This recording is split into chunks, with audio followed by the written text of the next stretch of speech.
साल के आखिर में जाके पाकिस्तान और अफगानिस्तान के वाक़यात को लेके बहुत वाज़ेह तनाव नज़र आया।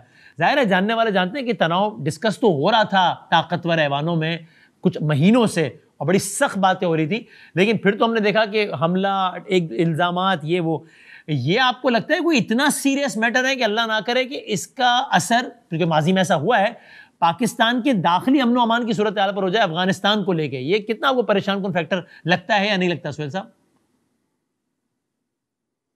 हम अगरचे बड़े रिलक्टेंट हैं, रियासत बड़ी रिलक्टेंट है अफगानिस्तान से लड़ने में, हाँ, लेकिन मुझे लगता है कि ये लड़ाई रियासत के गले में पड़ चुकी है, क्योंकि जो बाकी सारे तरीके थे वो फेल हो चुके हैं और अब शायद यही एक रास्ता रह गया है। ज़ाहिर है ये भी बड़ा ख़तरनाक है, क्योंकि इसके ज़ाहिर है रिपरकशंस होंगे जैसे आप कह रहे हैं, लेकिन मेरा ख्याल है कि रिजॉल्व नज़र यही आता है कि हम ये जंग लड़ेंगे। और अब जंग का मतलब तो फिर खून बहना, जायज़ ना जायज़, कभी दहशतगर्द का, कभी इसमें सिविलियन भी निशाना बनता है, सब होता है फिर। और बस फंस गए हैं हम इसमें कि कोई और रास्ता नज़र नहीं आ रहा रियासत को।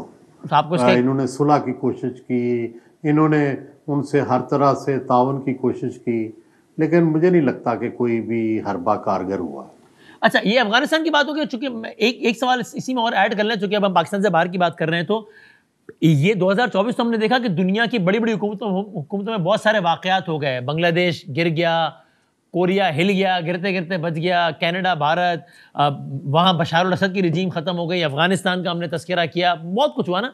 इस साल के आगाज़ के में दुनिया का सबसे बड़ा जो कम बैक हुआ डोनाल्ड ट्रंप का, वो आके इख्तिदार में बैठ जाएगा। यू हैव रीजन, यूक्रेन का मसला चल रहा है, फ़लस्तीन का मसला चल रहा है, बतौर मजमूई मैं पूछ रहा हूँ सुहेल साहब, निस्बतन मामलात आलमी कुछ बेहतर होंगे, ज़्यादा कुछ तो खून होगा, या कम से कम we have reasons to believe कि ट्रंप की जो पॉलिसी है निस्बतन मामलात बेहतर होंगे? देखिए, ट्रंप की शुरू से पॉलिसी है कि वो डोमेस्टिक उसका फोकस है, इंटरनेशनल एंगेजमेंट्स में वो नहीं पड़ता। दूसरे उसके इश्यूज कोई मॉरल और वो जो इंटरनेशनल इश्यूज हैं वो नहीं है। सही है, लेकिन जाहिर है कुछ चीज़ें तो उनकी ज़रूरी हैं, उसके लिए भी वो इजराइल की हमायत जारी रखेगा और उसकी जो रिपरकशंस है वो तो आएंगे। और दूसरा एक और बात है, जो एक इंटरनेशनल उनका प्लान है यूएसए का, वो तो नहीं रुकेगा, वो ट्रंप के ज़माने में भी नहीं रुकेगा और शायद जो आने वाला है उसके ज़माने में भी नहीं रुकेगा। तो उन्होंने देखे दो चीज़ें तो कर दी ना, जो जो उनके इस्लामिक वर्ल्ड में थ्रेट थे और जो जो कभी सोवियत यूनियन के साथी थे या अब थे, उन सब का उन्होंने कला कमा कर दिया।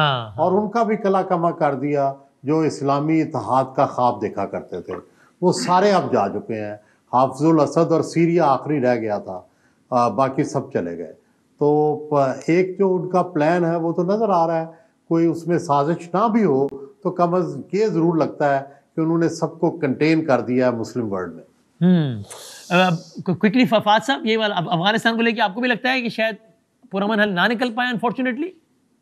जी, मैं देखिए अपना वसीम, अब ये जो पिछले दिनों जो हमने एक्शन लिया है, इसके बाद तो क्लियर हो गया है कि अब पाकिस्तान जो है वो बिल्कुल एक जारहाना किस्म की पॉलिसी पे अब गामजान हो चुका है जहां तक दहशतगर्दी का ताल्लुक है, क्योंकि ये भी बिल्कुल क्लियर है कि सब वो दहशतगर्दी का जो बेस है वो अफगानिस्तान के अंदर है। तो मेरे ख्याल में अब ये वाला जो महाज है ये गर्म ही होगा। और दूसरी तरफ जो अभी बात कर रहे थे सोहेल साहब के, जो मिडल ईस्ट में तकरीबन सारा का मामला रीड्रॉ हो गए हैं, तो उसमें अब ईरान के ऊपर तो ट्रंप साहब का और इजराइल का फोकस होगा। तो अगर हम उस एंगल से देखें कि हमारा जो दो जो हमारी सरहदी इलाके हैं वहां पे बहुत हद तक टर्बुलेंस होगी, ईरान में भी, अफगानिस्तान में भी, और अफगानिस्तान में तो हमारा डायरेक्ट ताल्लुक है। तो जहां पे मेरे ख्याल में अंदरूनी हमारे जो हालात हैं वो थोड़े से अनसेटल्ड हैं, तो 25 में मुझे ये जो हमारे बॉर्डर्स के जो मामला है ये सूरत हाल काफी गंभीर लग रही है। हाँ, इंटरेस्टिंग सिनेरियो, शायद अनफॉर्चुनेट वजह, लेकिन इंटरेस्टिंग है। सही बात है कि ईरान में अलग मामला होंगे और अफगानिस्तान का अलग। मालिक साहब, इसी में आपकी क्या राय है? देखिए, मुझे लगता है कॉन्फ्लिक्ट्स में कमी आएगी। एक तो वैसे ही प्ले आउट कर गया, गाजा तबाह हो गया सारा, गोलान इसराइल ने और काबू कर लिया है, बाकी लोग वैसे ही सऊदी अरेबिया, यूएई वगैरह वैसे ही लाइन पे आ गए हैं रिकग्नाइज करने के मामले में।